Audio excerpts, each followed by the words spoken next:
August 24th, 2020. After a good night's rest at the Skidway Lake campground, I made my way to the Trout Lake entry point. I got a bit confused on my way, so didn't get as early a start as I wanted.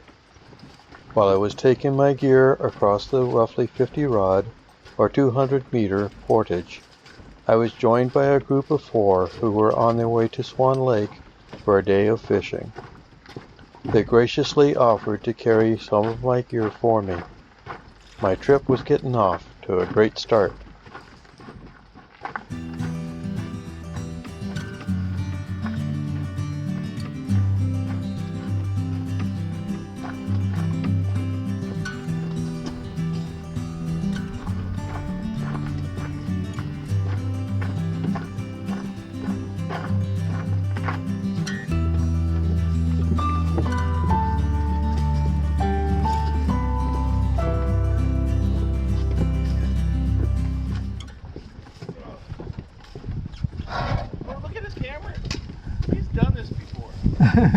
Many times. So what's that canoe weigh you're carrying? We were asking about that. About 43 pounds. Half.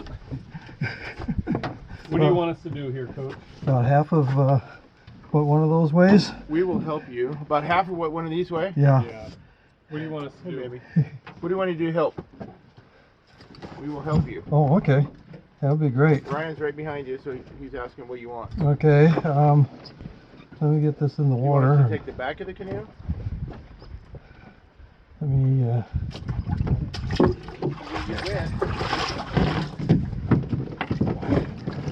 Little baby dog. So you're just going total wet. Oh yeah. With this thing, for sure. This Yeah. doesn't get scraped on I rocks. don't want to scrape that. It's a beautiful canoe. Thank you. In you go. It's about 16 years old. The boat is. He's about 12 and a half. So where are you camping tonight? Either Swan or I might make it over to Vernon. I'm getting kind of a late start, so I'll probably Swan.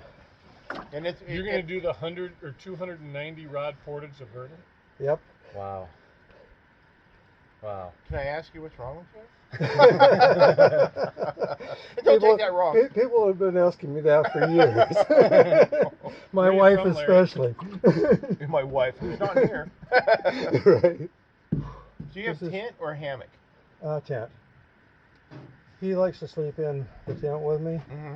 And The hammock wouldn't The work. hammock wouldn't work. He's a spoiled little baby dog. Yeah, he is spoiled. He knows a routine. Look at him. He's just like, yeah. what's his name? Sam. Sammy. Sam, what are you doing, baby? Any of the packs. Because I discovered BWCA about a month ago. Oh, And okay. I've been watching YouTube videos on it. All right. And I probably will never come back again. Well, I won't be invited back. Truth be told. He's a good alternative. I was like ooh, that's heavy. This is He's got a lot in it. So how long have you been doing filming and... filming. I've been doing since 2014. I've been doing trips since 92. It was fun chatting with those guys, but I had a lot of work ahead of me, especially if I wanted any chance at all of making it to Vernon Lake. So we said our goodbyes and I headed out across shallow Trout Lake, happy to see patches of blue breaking through the gray overcast.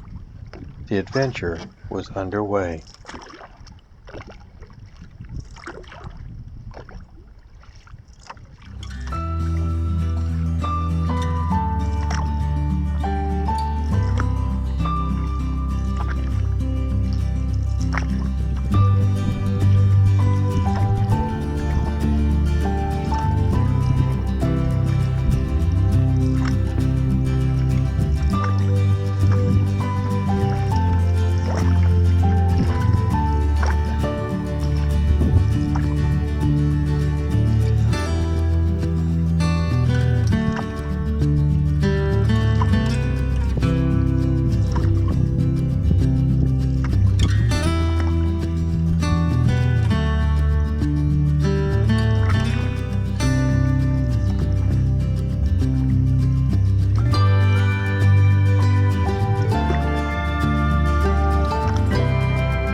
Ooh, let's see that rock. Yeah.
One fairly nice camp pad over here. Too far away from the kitchen area.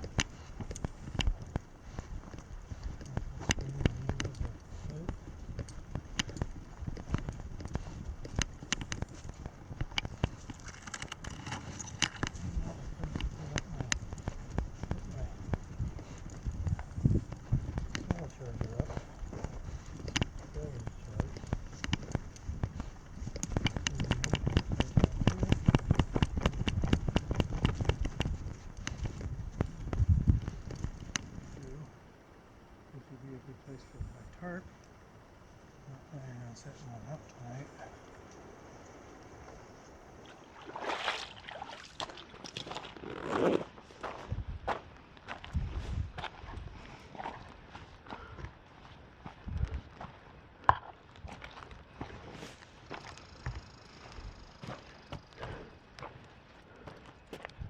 Okay, there's the kitchen.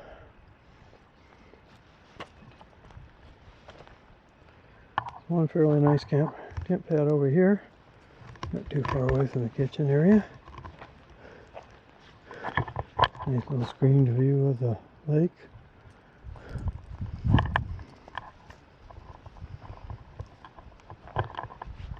Not a lot of place to put my solar charger up.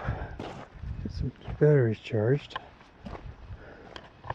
There's another campsite back here, or tent pad back here, not very nice one, but it would do. This would be a good place for my tarp. I'm not planning on setting one up tonight. And I'm only thinking about spending one night here anyway.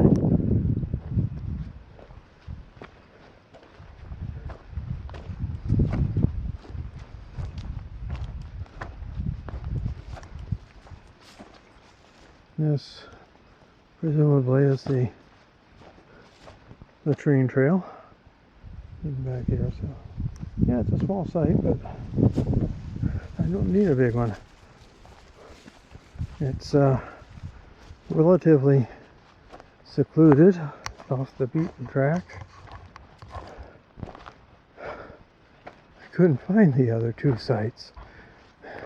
I think I saw the one that's supposed to be the best, but if it's the one I thought I saw, it didn't have a lot of open area either. Anyway, at the moment we do have the whole lake to ourselves, being that it's 4 o'clock in the afternoon. It just might stay that way. So what do you think, Sam? Should we call this home? Should we call this home for the night?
You okay? Okay, bud.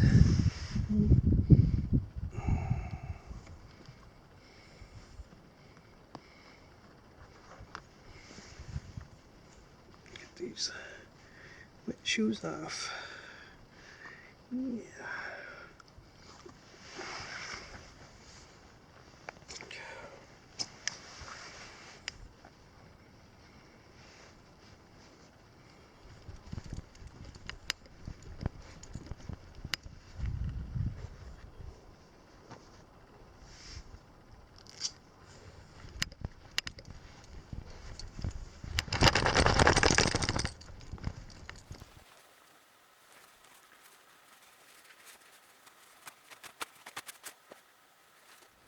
So let me give you the camp tour now that we're all set up. There's the boat landing. I still have my canoe down there just in case I'm going out for an evening paddle, if I have the energy and the time. Otherwise, it's going to go up in here. Nice little place to pull it up in there. Boathouse or whatever you want to call it. So here's the kitchen area. Not much has changed there other than I've got a lot of gear out. And my tent. For those of you that haven't seen my videos before, it's a Eureka Mountain Pass 3 XTE. I got it on sale when they were closing it out, so unfortunately it's not available anymore. But I got it a few years ago and it's working out to be a great tent for me. So not much else to show you. I mean, that's a view of the campsite from my tent. I've got my solar panel set up right in there, charging up a couple of batteries. My power pack is behind the solar panel. Unfortunately, there wasn't a lot of sun just then. Looks like I need to move it because it's getting in the shade again. So now I got the tent set up. Like I said, I'm not going to bother with the tarp tonight. It's supposed to rain overnight, and at the moment I am planning on moving on tomorrow. If I can find the energy to do that. So anyway, I gotta start thinking about getting some supper going. It's already 25 after 5. So I gotta start thinking about supper, and I gotta get some water pumped in. All my water bottles are empty. And we have a worn out Sam sitting here in the partial sunlight.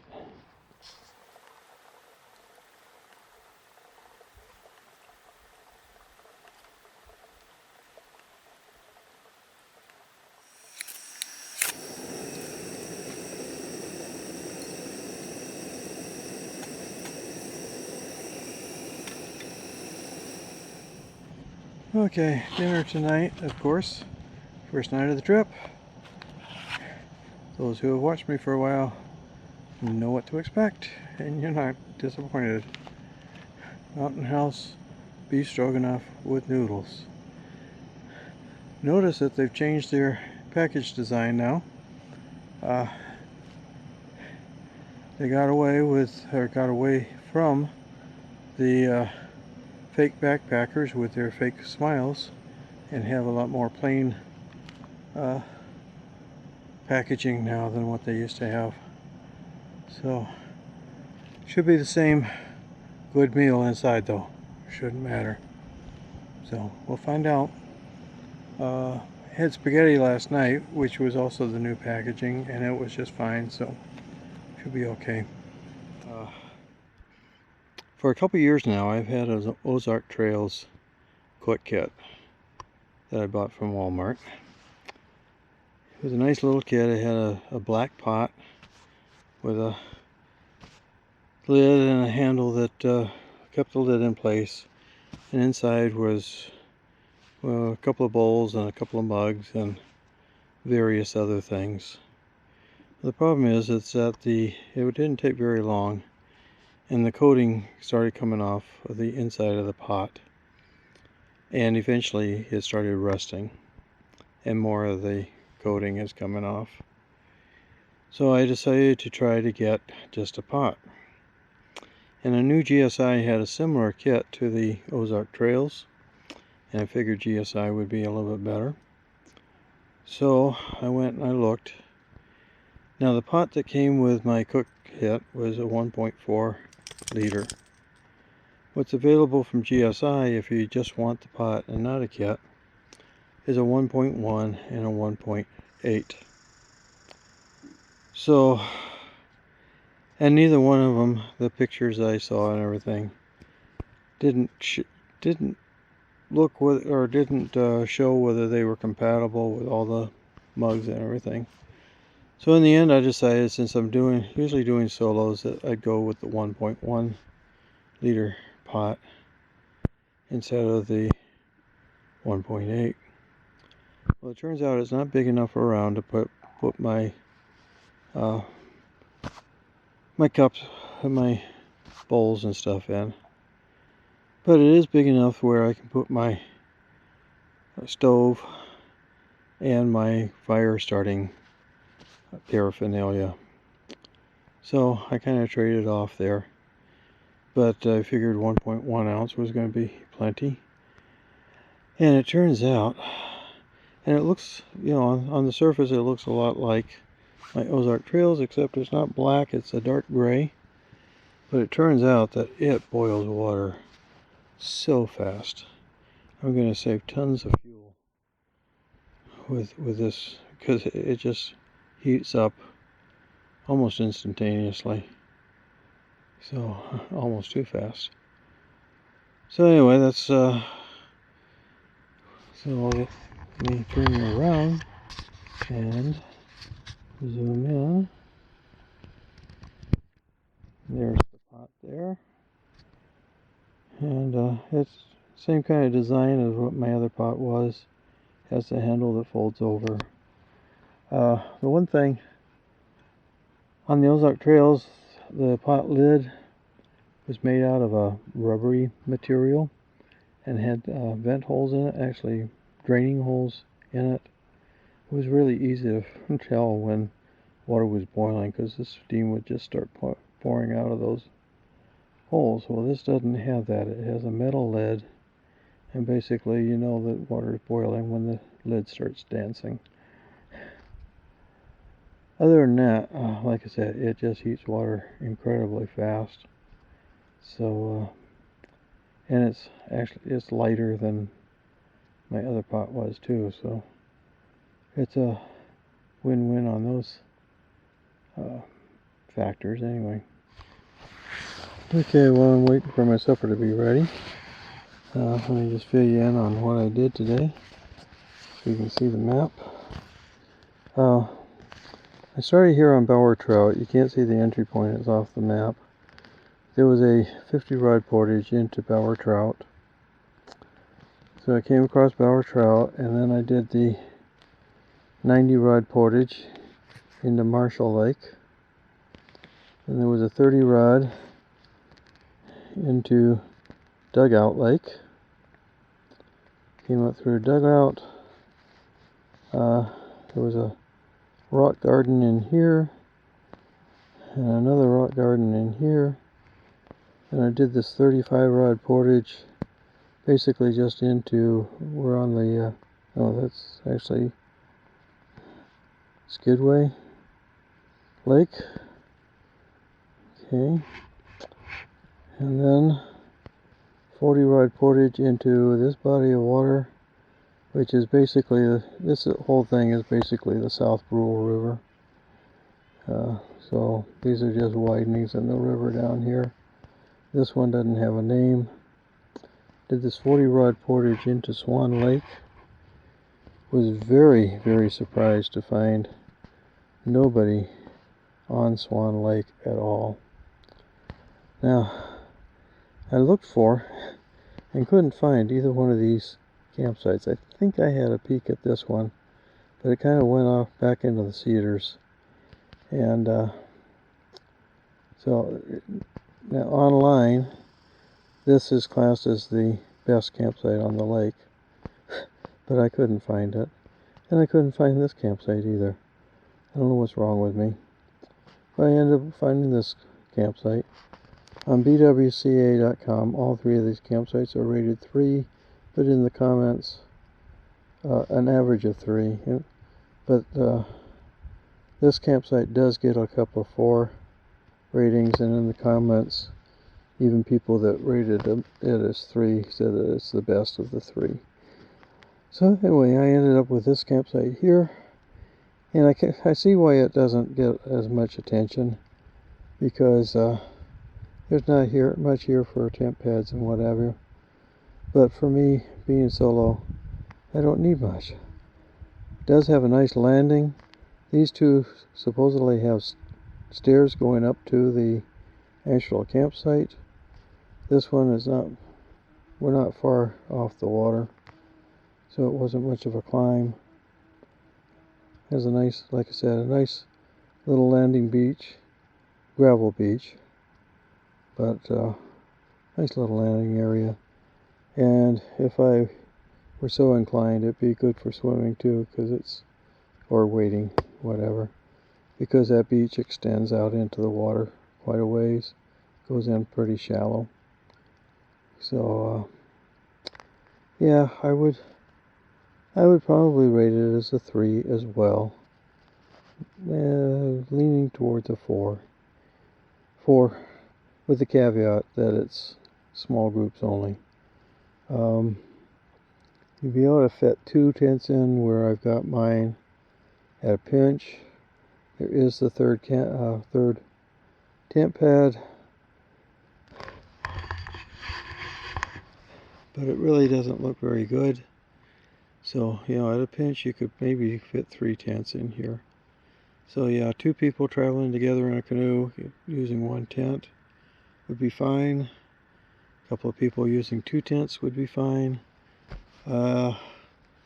Anything over about 2 people, and besides the tent sites, just the kitchen area would start getting a little bit crowded.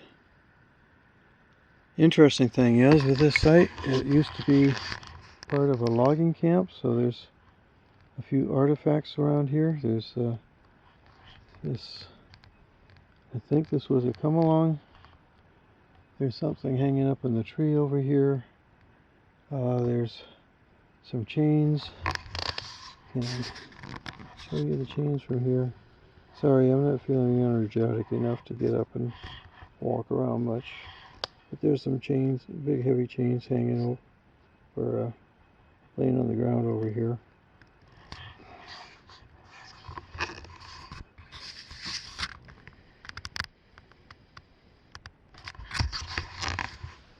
So if you like seeing the artifacts from the logging days, it's a good site to come to. Actually, there was a logging railroad that ran through here, and I think actually, I'm not sure if it ran right through the campsite here or a little bit back in the woods. But, so that's what, I think it ran right through, from the looks of the map, it ran right through the campsite, which is why it's kind of, we got some flat areas in here. Well, my dinner is more than done now, so I'm going to quit chatting. I'm going to eat.